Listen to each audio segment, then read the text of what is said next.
Cronograma Bíblia todo dia, Mateus capítulo 18, do versículo 1 ao versículo 9, o maior no reino dos céus.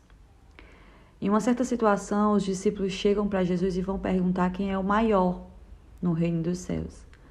Por quê? Porque os discípulos estavam ali levando em consideração a ótica do mundo, que sempre tem um maior que o outro, um que pode mais que o outro, um que é mais importante que o outro. E aí, nessa ocasião, o Senhor vai pegar uma criança e vai trazer para o meio deles e lhes responder. Eu lhes asseguro que, a não ser que vocês se convertam e se tornem como crianças, jamais entrarão no reino dos céus. E aí você pode falar, Jéssica, e o Senhor então está falando sobre imaturidade? Porque crianças não são maduras, mas não é a respeito disso que o Senhor está falando. Se nós observarmos algumas coisas em crianças que só elas têm e nós como adultos muitas vezes não conseguimos ter, nós vamos aprender com elas. Nós entendemos que as crianças, elas perdoam facilmente, elas brigam com um coleguinha aqui, 5 minutos depois, estão como se nada tivesse acontecido, elas amam sem esperar nada em troca, elas são amorosas, elas são gratas, o pouco para elas é muito. Então, a respeito disso tudo, dessas qualidades que nós podemos encontrar nas crianças, é o que o Senhor está dizendo. A não ser que vocês se convertam e sejam puras, como uma criança, vocês não vão herdar o reino de Deus. Porque o ser humano ele é cheio de maldade, o ser humano ele é cheio de segundas intenções. E nós precisamos abandonar os nossos erros, os nossos pecados, nos arrependermos dos nossos maus posicionamentos e buscarmos estar mais e mais santificado no Senhor. É a respeito disso que o Senhor tem falado no exemplo da criança. Outra coisa, ele vai dizer assim: quem recebe uma destas crianças em meu nome está me recebendo. E se alguém fizer tropeçar um destes pequeninos que creem em mim, melhor seria amarrar uma pedra de moinho no pescoço e se afogar nas profundezas do mar. Aqui já o Senhor está falando não apenas de crianças, mas de qualquer um de nós que somos dele, que somos da parte dele, que somos filhos de Deus, que somos pequeninos, porque grandioso é ele. E ai daquele que fizer algum filho de Deus tropeçar. Porque o Senhor vai dizer que não tem como evitar os escândalos. Os escândalos vêm, porque nós estamos em um mundo caído. Esse mundo, ele é caído, esse mundo está morto no pecado. Então, sempre vão acontecer coisas tristes, coisas ruins. Mas o Senhor está dizendo, ai daquele por qual vem o escândalo. Então, nós devemos todos os dias vigiar para que o escândalo não venha através da minha vida, da sua vida. Para que nós não façamos com que outros se desviem da presença do Senhor.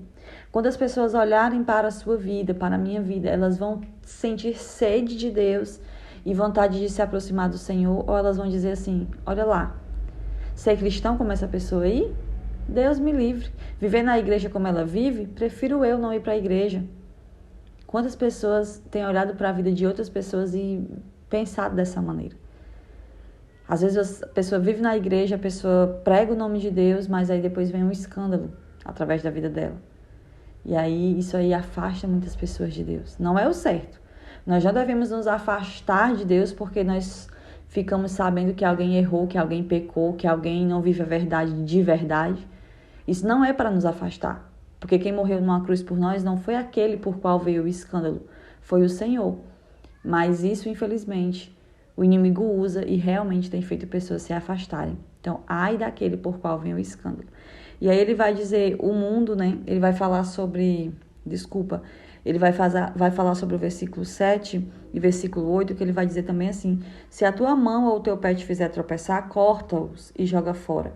O Senhor vai emendar tudo ali. Por quê? Porque ele está falando que ai daquele que vem o escândalo. Então, para que nós não sejamos a pedra de tropeço, para que nós não venhamos ser o intermédio do escândalo, o Senhor está dizendo assim, cuidado, vigia, olha. E aí, aqui quando ele fala assim, se tua mão, ou teu pé, ou até mesmo o olho, né, te faz tropeçar, joga fora, arranca. Aí você pode dizer assim, nossa, o Senhor Jesus aqui, ele está aconselhando sobre a mutilação, né, de órgãos, de membros. Mas não é assim. O Senhor está querendo falar o quê?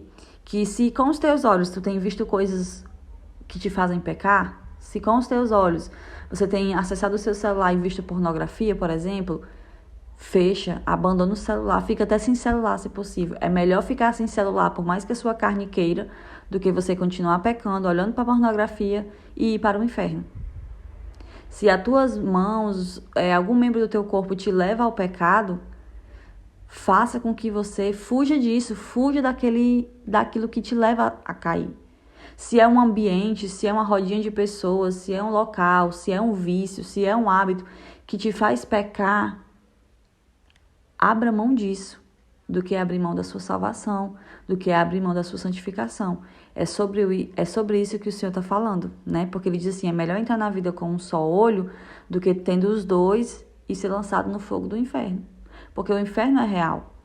E aí ele está dizendo, se tem algo que te faz cair, se tem algo que te faz pecar, abra mão disso. Quantas pessoas dizem assim, eu sei que isso aqui é errado. Eu tô nesse relacionamento aqui, eu tô tendo sexo fora do casamento, é um dos muitos exemplos. Estou tendo sexo fora do casamento, mas eu amo essa pessoa.